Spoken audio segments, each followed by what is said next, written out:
3 strategies which you can do, and they are really effective regardless which state, which country you are from. Hello everyone, this is Pauline. Welcome to Financial Wellness with Pauline. For individuals earning a low income, saving for retirement feels impossible. What are the first steps for you to actually start?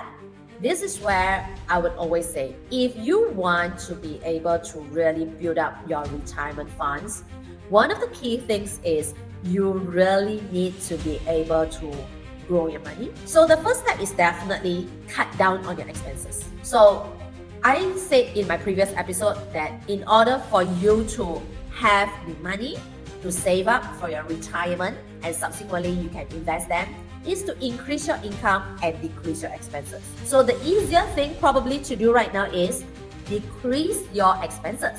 Now build up a budget plan. Next round, I will share with you how you can build up a budget plan. Now if you want to find out how you can build up a budget plan, it is not that difficult.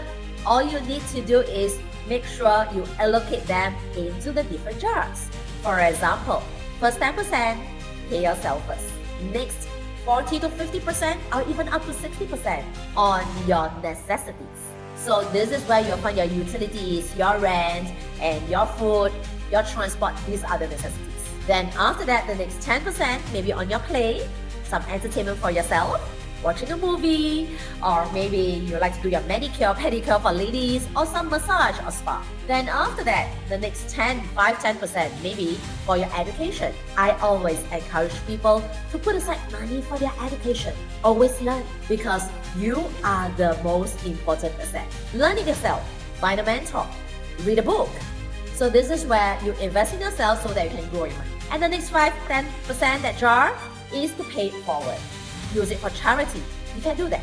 Now, if you find that there are certain things that you really need the money for necessity, that means you really right now your income is not so high and you can't really just put 50 to 60% on your necessity, well, then probably some sacrifices need to be done. For example, you can take some of your money from your pay. You can take some money from probably education or even charity, right? So this is where you can adjust accordingly. Plan out your budget.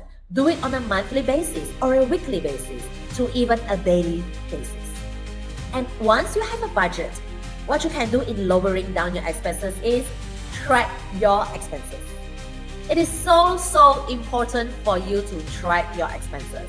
I know this is going to be a very tedious job, but you know what is the beautiful thing right now in this era is that we have apps to help us. Download some apps. There are apps to help you to track your expenses. So what you could do is track your expenses and see where are what we call the little getaways. What do I mean the little getaways? Probably you spend a little bit too much on coffee. Instead of spending like $5 for a cup of coffee, maybe you can bring it down to $1 a day by using substitutes. You can substitute it with your own brewed coffee or some cheaper alternative. Then next one, probably transport. Instead of you getting Uber, what you might do is you might go for the train, or you might walk even more, or you cycle. This is where you can bring down your expenses in your transportation. So find substitutes. These are ways which you can lower down your expenses. Next question. With inflation rising and cost of living increasing, what are the top 3 strategies for protecting and growing retirement savings on a limited budget? This is something that I would like to share with you. 3 strategies which you can do, and they are really effective regardless which state, which country you are from. First, establish an emergency fund. I mentioned that in my previous series and previous episodes.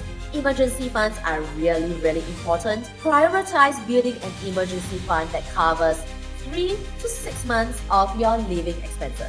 This fund can protect you from unexpected expenses, allowing you to avoid dipping into your retirement savings. So consider using a higher savings account if you do not know how to invest. This is where you need to know to establish an emergency fund.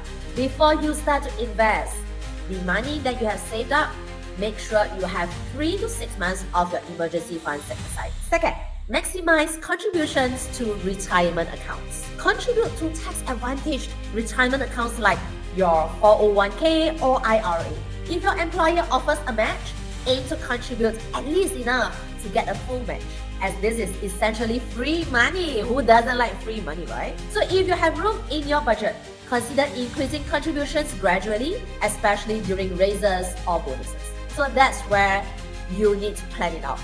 When you have your bonuses, I believe many of you would say, I would like to buy a new bag, go for my travels, and have some fun.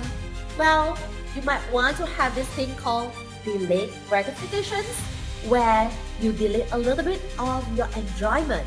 Put them into your savings and your retirement funds first. As you save it over time, you would be able to use your savings in future to use that for holidays, indulgence, as well as your enjoyment. Next, number 3, invest for growth with low-cost options.